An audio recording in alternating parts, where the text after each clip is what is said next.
Heureux de se retrouver et sans plus tarder, parce que le temps avance déjà bien, je vous invite à faire une lecture dans l'épître de Paul aux Éphésiens. On ira au chapitre 4 et on lira du verset 1 au verset 6.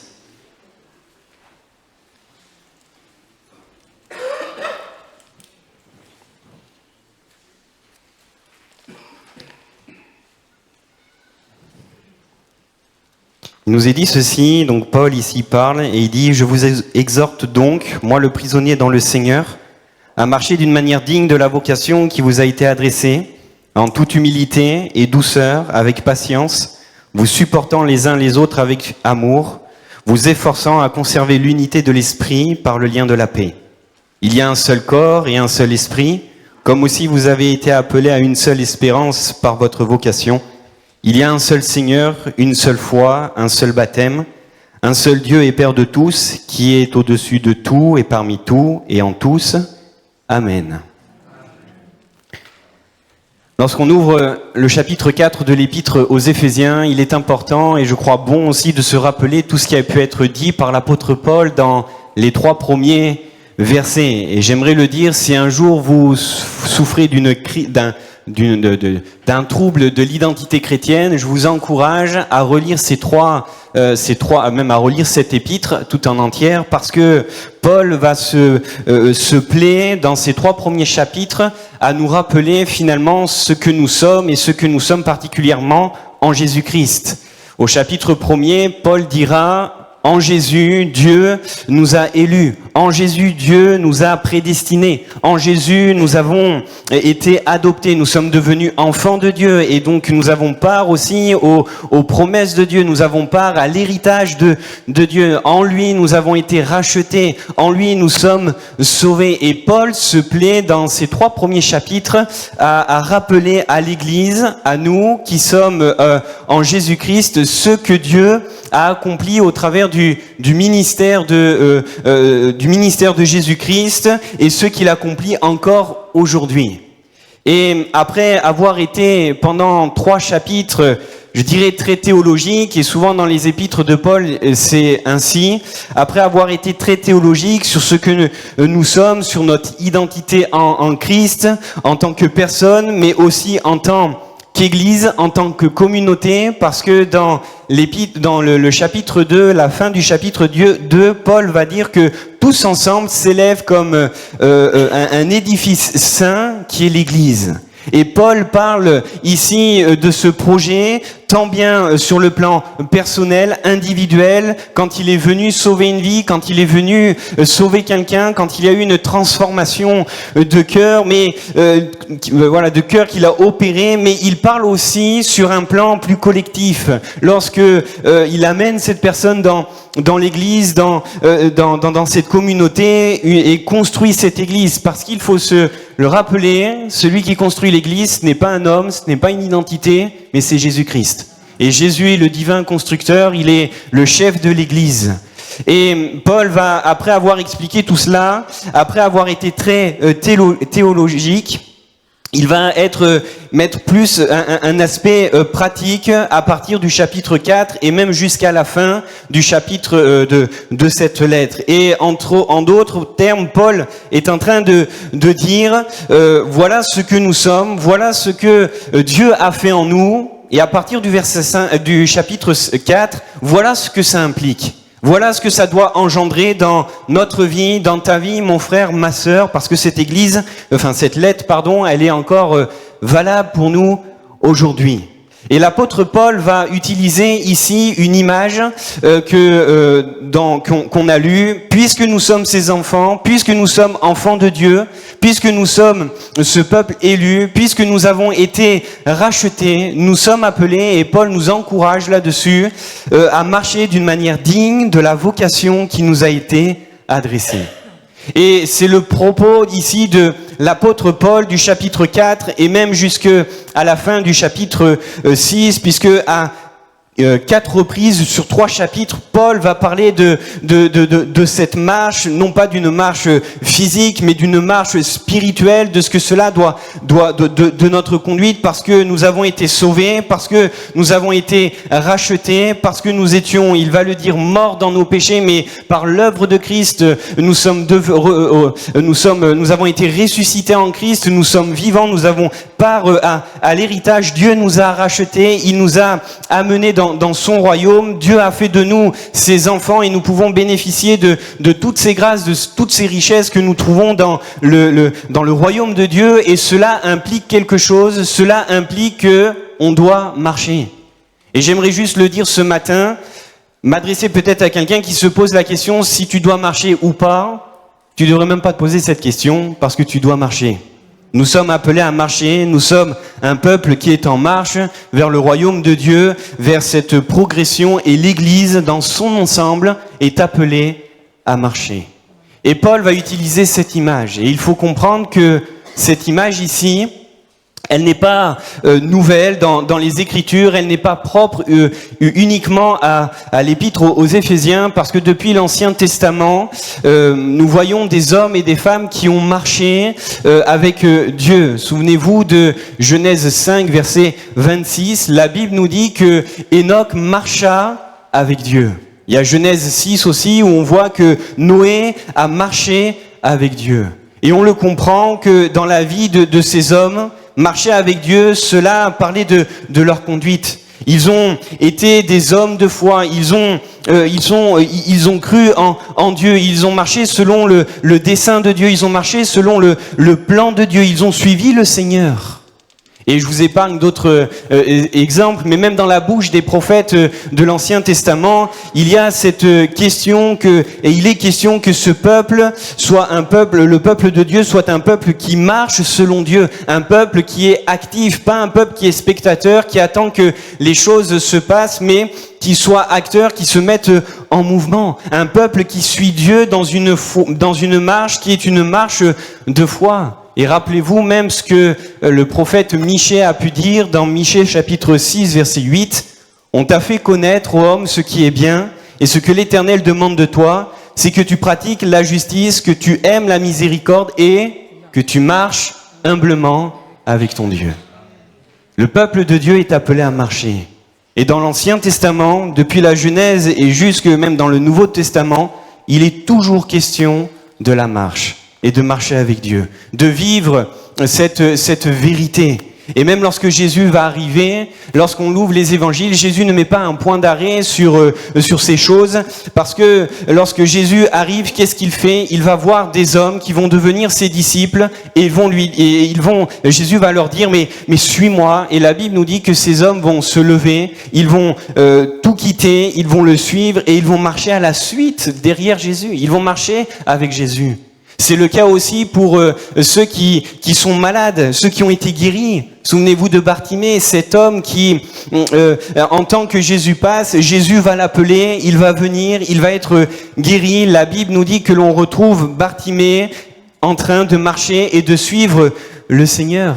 Et c'est comme si c'est une suite logique. Ce n'est pas même anodin de retrouver plus de 50 fois dans le Nouveau Testament, dans les lettres dans les lettres du Nouveau Testament, cette notion de marcher qui est attachée non pas à une marche physique, mais à la marche chrétienne, à notre attitude, à notre façon de vivre. Pourquoi? Parce que c'est le Seigneur. Parce que comme si c'est le Seigneur qui nous explique, nous montre depuis la Genèse et jusqu'à la fin de l'Apocalypse, parce qu'il est aussi question dans le livre de l'Apocalypse de marcher non en étant nu, mais en ayant vêtu l'habit de noces. C'est comme si le Seigneur nous expliquait, nous rappelait que le propre de son peuple et de chaque chrétien, de chacun d'entre nous, c'est de marcher. C'est de marcher et de suivre le Seigneur. Et mon frère, ma sœur, alors ce n'est pas le propos de mon message ce matin, ce n'est pas le but, mais je le dis, et peut-être que pour quelqu'un qui s'est peut-être arrêté, si tu t'es arrêté sur le bord du chemin, il est temps pour toi de reprendre la route. Il est temps de toi de reprendre la marche. Aucun chrétien, aucun enfant de Dieu qui a été appelé par le Seigneur n'est appelé à rester sur le bord du chemin. Même Bartimée n'était pas appelé à rester sur le bord du chemin. Et la Bible nous dit que Jésus va l'appeler, les disciples vont aller le chercher. Bartimée va se lever et il va suivre Jésus. Et mon frère, ma sœur, je ne sais pas si c'est ton cas. Je ne sais pas si c'est le cas de quelqu'un ce matin, mais j'aimerais te le dire, le Seigneur t'appelle à marcher à sa suite. Alors je veux pas aller, pas m'étendre, mais je veux pas aller plus loin non plus parce qu'on pourrait comprendre que de parler de marche, c'est un sujet qui est assez vaste, c'est un sujet qui est assez grand, il y aurait beaucoup de choses à dire, mais je veux rester sur la pensée de l'apôtre Paul ici dans l'épître aux Éphésiens et particulièrement dans le texte que nous avons lu. Regardez avec moi qu'il est question, et Paul va le dire, de marcher d'une manière digne de la vocation. Et on pourrait croire que le fait de marcher d'une manière digne, ça nous parlerait d'une dignité de la marche. Cela fait référence peut-être à ce que l'apôtre Paul est en train de dire aux Corinthiens, de faire attention à ne pas être trouvé nu aux yeux de Dieu. Ça peut faire référence aussi à ce que l'on retrouve dans le livre de l'Apocalypse, justement, ou de la dignité de la marche, dans le sens que nous devons avoir revêtu le vêtement nouveau pour marcher. Mais dans ce texte-là, il n'est pas question de la dignité à proprement dit.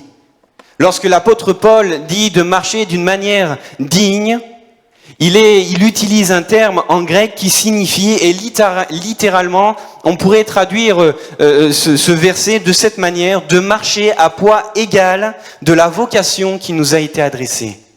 Alors dit comme ça, c'est vrai que ça paraît peut-être un peu compliqué, ça paraît pas forcément simple à comprendre, mais Paul va dire cela, c'est tout simplement parce que Paul est en train d'amener cette pensée dans le cœur de cette Église et dans le cœur de chacun d'entre nous, qu'il est question d'avoir un équilibre, poids égal, entre l'appel de Dieu, notre vocation, ce que nous sommes, les 3 premiers chapitres, et ce que cela implique dans notre marche, ce que cela implique dans notre conduite. Il ne peut pas y avoir un déséquilibre entre ce que nous professons être et ce que nous vivons. Il ne doit pas y avoir de déséquilibre. Ce que nous sommes doit influencer sur notre marche. Il y a parfois des personnes qui ont une démarche si particulière que même lorsque on les voit de loin, et peut-être que ça vous est arrivé, on les reconnaît tout de suite, on sait que c'est cette personne. On sait que c'est cette personne. Et ça doit être pareil pour l'Église. C'est que nous, et l'apôtre Paul l'a rappelé pendant 3 chapitres, nous sommes des enfants de Dieu rachetés, nous ne sommes plus de ce monde, nous ne marchons plus de la manière de ce monde, nous ne sommes plus des gens du dehors, nous sommes gens de la cité de Dieu, gens de sa maison, nous appartenons au peuple de Dieu, et l'apôtre Paul nous dit, parce que nous sommes cette Église, parce que nous sommes ces rachetés, il y a une marche qui doit être en équilibre avec ce que nous sommes, avec notre identité. Et je vais prendre un exemple, une image peut-être qui va mieux illustrer ces propos, pour qu'on puisse bien comprendre cette notion. Avez-vous déjà vu, et je sais qu'il y a des militaires dans la salle, mais avez-vous déjà vu les corps militaires et les marches des corps militaires? Vous avez déjà vu? On a tous au moins vu cela, si ce n'est pas en vrai, on a tous vu cela le 14 juillet à la télé ou même dans les reportages, on voit les marches militaires. Et est-ce que vous avez déjà vu, parce que là on parle de marches militaires françaises, mais est-ce que vous avez déjà vu des marches d'autres pays, les marches des armées, des forces de l'ordre, pardon, des militaires d'autres pays? Est-ce que vous avez déjà vu ça? Est-ce que vous avez vu aussi est-ce que vous avez remarqué qu'ils ne marchent pas pareil? Ils sont pas habillés de la même façon, ils ne sont pas dans des tenues pareilles, ils n'avancent pas de la même manière. Pour certains, il y en a qui sont sur des chevaux, alors que l'armée française se trouve dans des chars, dans des engins et autres, et c'est différent. Et je suis sûr et certain que si on mettait un militaire français de la meilleure école qu'il ait pu faire en France, si on vient le mettre au milieu des soldats d'autres pays, ça serait très compliqué pour lui. Parce qu'il n'a pas cette même marche, parce que c'est différent. Au bout d'un moment, peut-être qu'il va se prendre le fusil dans la tête, il va se prendre un coup de pied, parce que c'est différent. Et on voit que c'est pas pareil, parce que c'est différent. Et ce simple fait, c'est que quelqu'un qui connaît, un militaire qui connaît qui connaît vraiment les marches, à la simple conduite, à la simple démarche d'un corps d'armée, il sait exactement de quelle nationalité est cette armée. Pourquoi ? Parce que la marche de cette armée est attachée à une nationalité. Et mon frère, ma sœur, ça doit être exactement la même chose pour chacun d'entre nous. De la même façon que nous sommes l'armée du roi des rois, le peuple de Dieu, la marche du peuple de Dieu doit attester son identité de peuple de Dieu. Les gens, en nous voyant dans notre conduite chrétienne, devraient voir la différence que nous ne sommes plus de ce monde. Il doit y avoir un marqueur aussi visible que les corps d'armée qui marchent de façon différente. Et l'apôtre Paul est en train, nous dit, puisque nous sommes enfants de Dieu, puisque nous avons été rachetés, puisque nous avons part à la lumière, puisque nous marchons dans cette lumière, il y a forcément une différence qui doit être faite. C'est ce que Paul dit, ce que nous sommes doit être en équilibre, poids égal, avec notre appel, avec notre conduite, avec notre attitude. Et peut-être que ce matin, juste en disant cela doit peut-être nous amener à réfléchir et nous demander si toujours notre conduite a été en équilibre avec ce que nous professons être. Si toujours notre conduite, ce que nous faisons, notre façon de réagir, notre façon de parler, ce que l'on regarde, notre façon de réagir a toujours été en adéquation avec ce que nous professons être. Et Paul est très fort et c'est très juste dans ses propos puisqu'il va dire il doit y avoir un équilibre. Il doit y avoir un équilibre. Et ce matin, je ne vais pas m'étendre non plus sur le sujet de comment marcher et de notre conduite dans le monde, mais dans ce texte de l'apôtre Paul, il y a une caractéristique de la marche qui l'intéresse. Il y a quelque chose qu'il veut souligner et qui fait si bien, parce qu'il y a une caractéristique de cette armée, de ce peuple, de cette église qui est en marche, qui doit marquer la différence. Et Paul nous dit qu'il est question pas simplement de la façon de marcher individuellement, mais qu'il est question d'une marche et de marcher de façon collective. Paul va mettre l'emphase sur de marcher ensemble, ou plutôt de marcher dans l'unité. De marcher dans l'unité. C'est ce que Paul vient souligner dans ce texte. Il vient de préciser dans la fin du chapitre 2 de l'Épître aux Éphésiens que nous sommes un peuple saint, que nous sommes un édifice, c'est-à-dire qu'il n'est plus question de personne, mais il est question d'une identité, d'une communauté, d'une habitation que Dieu construit. Et il parle de cet édifice coordonné. Il est en train de dire qu'il est question de marcher en vous efforçant de conserver l'unité. Ce qui intéresse Paul à ce moment-là, c'est qu'on puisse marcher dans l'unité. Et dans l'épître aux Éphésiens, Paul va appuyer cette pensée, puisque à cette reprise, et on l'a lu, il va parler de un seul Dieu, une seule et même foi, un seul corps. Et pourquoi ? Parce que l'apôtre Paul veut amener cette pensée qu'on doit marcher dans l'unité. L'Église et ce qui doit marquer la différence entre l'Église et la société, c'est oui notre comportement individuel, mais aussi et surtout notre comportement quand on est tous ensemble. L'Église est appelée à marcher dans l'unité. L'Église est appelée à marquer la différence comment ? En étant un. En étant un. Rappelez-vous même de la prière de Jésus lorsqu'il se trouve dans le jardin de Gethsémanée. alors qu'il est sur le point d'être arrêté, alors qu'il vit un temps de passion, les temps sont compliqués, alors qu'il est sur le point, d'être arrêté, d'aller sur la croix. Jésus va dire dans cette prière sacerdotale, dans Jean chapitre 17, il va dire « Je te prie, Père, qu'ils soient un, comme toi et moi, nous sommes un, et le monde verra qu'ils sont mes disciples. » Et là même, dans cette prière, Jésus est en train d'amener cette réalité. C'est que l'Église va faire la différence dans son unité. Alors que nous sommes dans un monde en crise, alors que nous sommes dans un monde où l'objectif est de détruire, où on divise, un monde où on est centré sur l'individualisme, l'Église doit faire la différence dans son unité. Amen.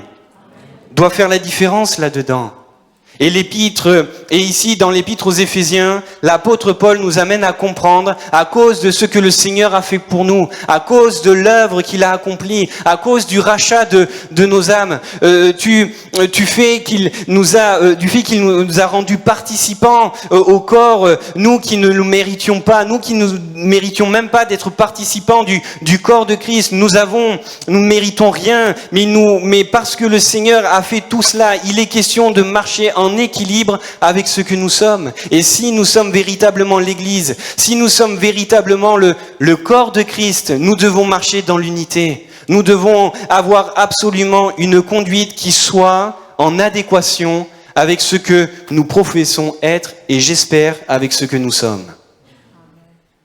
Comme l'armée de Dieu, nous sommes appelés à marcher dans l'unité, au même pas, à la même cadence, au même rythme, sous les ordres d'un seul et même chef et maître, Jésus-Christ.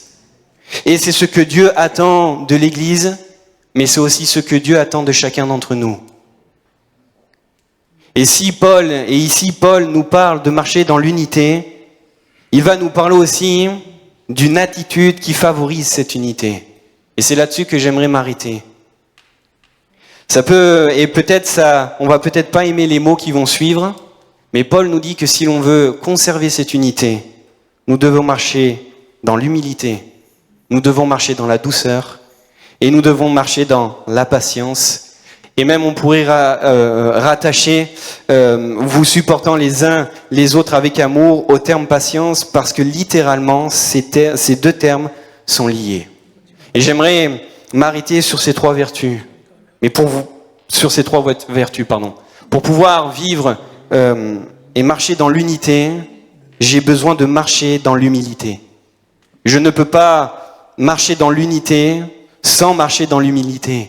Et l'apôtre Paul va l'illustrer dans l'épître aux Philippiens, en disant « Ne faites rien par esprit de parti ou par vaine gloire, mais que l'humilité vous fasse regarder les autres comme étant au-dessus de vous-même. » Pourquoi ? Parce qu'au contraire de l'humilité, l'orgueil nous fait voir les autres comme étant plus petits que nous. Et qu'est-ce qui se passe ? Pardon pour l'image, mais on les écrase. On marche dessus. Et on ne finit par ne plus pouvoir vivre et marcher dans cette unité. On finit par ne plus être ce corps d'armée qui est bien cadencé, qui marche au même pas, qui marche au même rythme. On finit par être une seule ligne parce qu'on veut tous être devant. Mais si nous arrivons à marcher et dans cette unité, c'est ce que Paul nous dit ici, que nous devons, pour vivre cette unité, nous devons rester dans cette humilité. Comprenez que c'est l'exemple même de Jésus-Christ qui a marché dans cette humilité, qui pouvait dire qu'il était un avec le Père et un avec l'Esprit. Mais la Bible nous dit que Jésus a connu la plus grande des humilités. Il a quitté le ciel de gloire. Il n'a pas vu comme une proie arrachée d'être égal à Dieu. Jésus a quitté toute la gloire du ciel, décidant de revêtir l'humanité, acceptant de se rabaisser à la hauteur de la créature, de prendre ce corps de chair pour un temps, tout simplement par soumission avec le Père, parce qu'il y avait un plan à accomplir, parce qu'il y avait le salut à apporter, il y avait quelque chose à faire, il y avait cette parole, qui enverrai-je ? Et Jésus a répondu et il est venu. Et Jésus a marché dans cette humilité, mais il a été aussi l'exemple pour nous d'humilité au point que, et la Bible a raison de dire que l'humilité précède la gloire. Lui qui a connu la plus grande et lui qui a été le plus grand des humbles sur cette terre a connu aussi la plus grande des élévations. Puisque la Bible nous dit que tout a été mis sous ses pieds. Et mon frère, ma sœur, il nous faut comprendre, si l'apôtre Paul et si la parole de Dieu, si le Saint-Esprit nous invite à faire la différence en marchant dans l'unité, cela implique forcément d'être comme Jésus, humble. Marcher dans l'humilité, regardant les autres non pas comme étant inférieurs à nous, mais regardant les autres comme étant supérieurs à nous. Considérer non pas nos propres intérêts, mais considérer aussi ceux des autres. C'est ce que Jésus lui-même a fait. Lui qui pourtant il aurait pu venir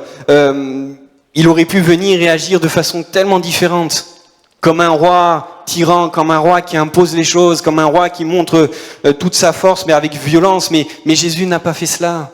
La Bible nous dit dans Marc 10, verset 45, que Jésus est venu non pour être servi, mais pour servir et donner sa vie comme la rançon de beaucoup. Jésus a regardé non pas ses propres intérêts, mais il a regardé à nous-mêmes. Il a regardé... Ça fonctionne encore? Oui, c'est bon. Il a regardé à nous-mêmes, il a regardé à ce que nous étions, parce que nous avons tous de la valeur. Et il a accepté de donner sa vie. Merci pour l'encouragement.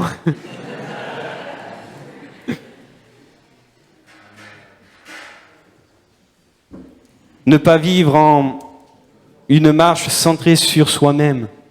Ne pas vivre en cherchant nos propres intérêts, notre propre bénédiction, nos propres juste ce que nous voulons, en allant au combat pour combattre que nos combats. Vous imaginez un soldat qui part à la guerre et qu'il se lève uniquement lorsqu'il s'agit de son village, de sa famille, et tout le reste, il dit ça me concerne pas. Je ne pense pas qu'il fasse longtemps dans l'armée. Mais ce n'est pas ce que le Seigneur veut. Il nous invite à avoir justement un cœur humble, à considérer les intérêts des autres, à être au combat, que ce soit pour notre cause, mais aussi pour ceux des autres, pour le combat de mon frère, le combat de ma sœur. Et c'est comme cela que l'on marchera dans l'unité, en marchant dans l'humilité. Un autre terme qui est utilisé par l'apôtre Paul, si nous voulons conserver l'unité, nous devons marcher avec douceur. Et on pourrait avoir du mal à réagir avec ce mot. Pourquoi ? Parce que souvent, lorsque l'on dit à quelqu'un qu'il est doux, ce n'est pas toujours un compliment. Ça a plutôt la dimension de dire que c'est quelqu'un qui n'arrive pas à prendre de décision, qui se fait un peu marcher dessus. Un homme a dit ceci, la douceur, c'est la gentillesse du fort capable de contrôler sa force. Et ce terme ici, pour parler de la douceur, était un terme qui était utilisé pour parler des animaux sauvages qu'on apprivoisait, et particulièrement des chevaux. C'est que les chevaux, même s'ils ont été apprivoisés, ils gardaient quand même leur force. Mais sa volonté est soumise à celle du maître. Et de la même façon, finalement, la douceur, c'est cette force contrôlée, cette puissance sous le contrôle du maître, savoir agir, parfois avec puissance, oui, il est vrai, mais savoir le doser avec douceur, savoir le dire, et se laisser le Seigneur je trouve pas le mot.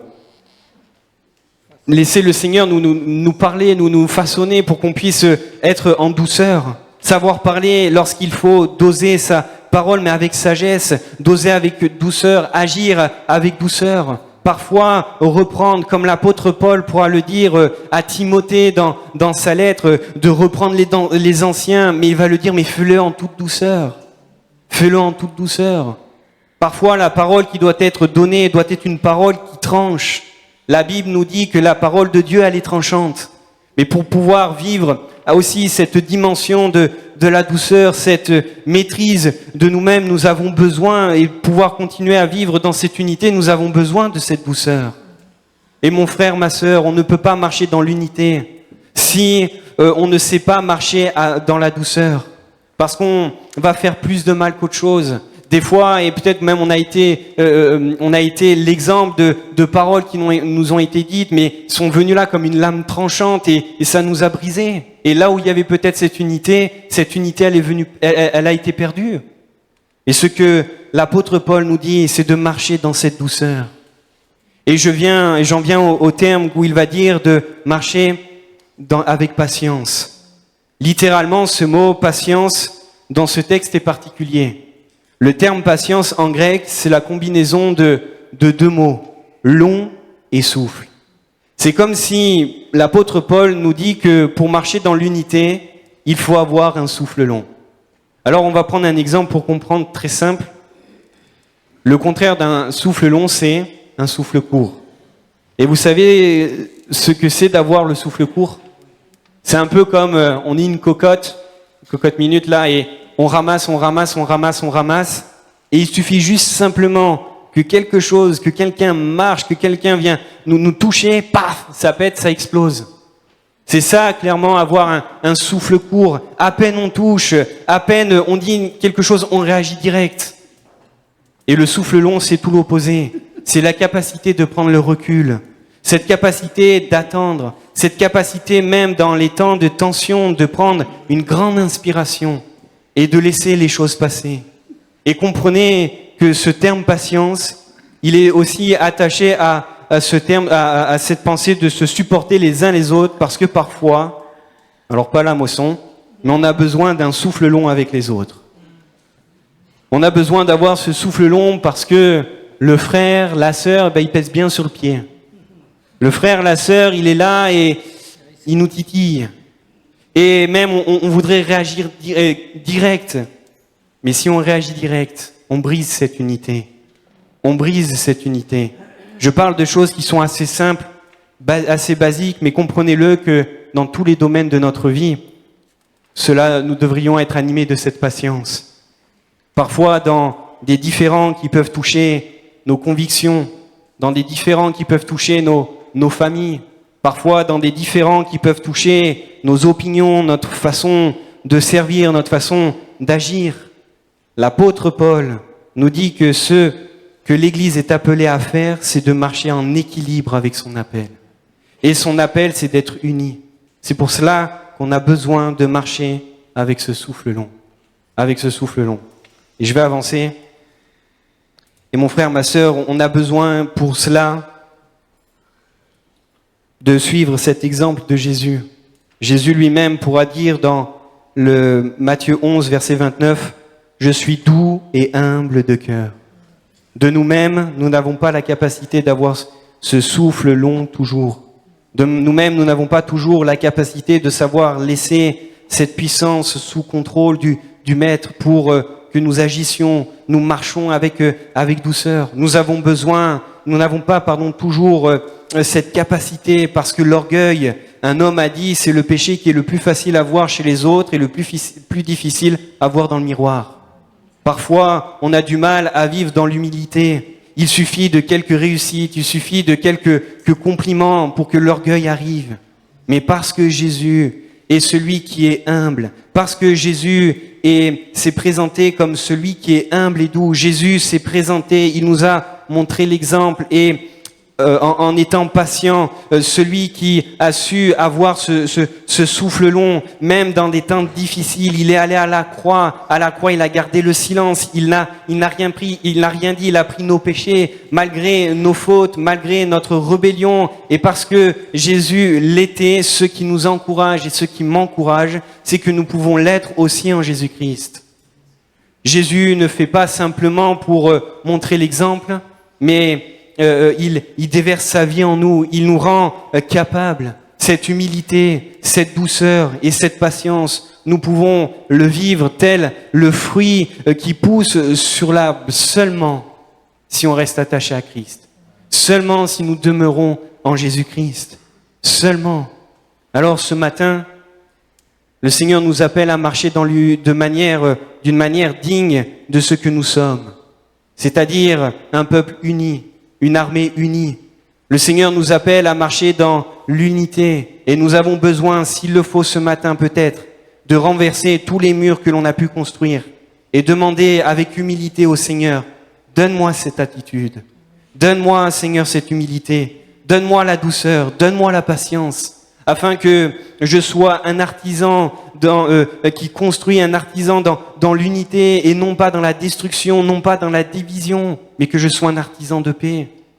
Le Seigneur, nous avons besoin de toi. Nous avons besoin d'être constamment remplis de toi pour pouvoir vivre cela. Amen. Je vous invite simplement à courber nos fronts et on va prier. Seigneur, nous voulons te remercier pour ta parole. Parce que Seigneur, ta parole, elle est là et elle nous enseigne. Merci parce que Seigneur, tu nous as rappelé, Seigneur, ce que tu as fait pour nous. Tu nous as rappelé, Seigneur, que tu es celui qui a...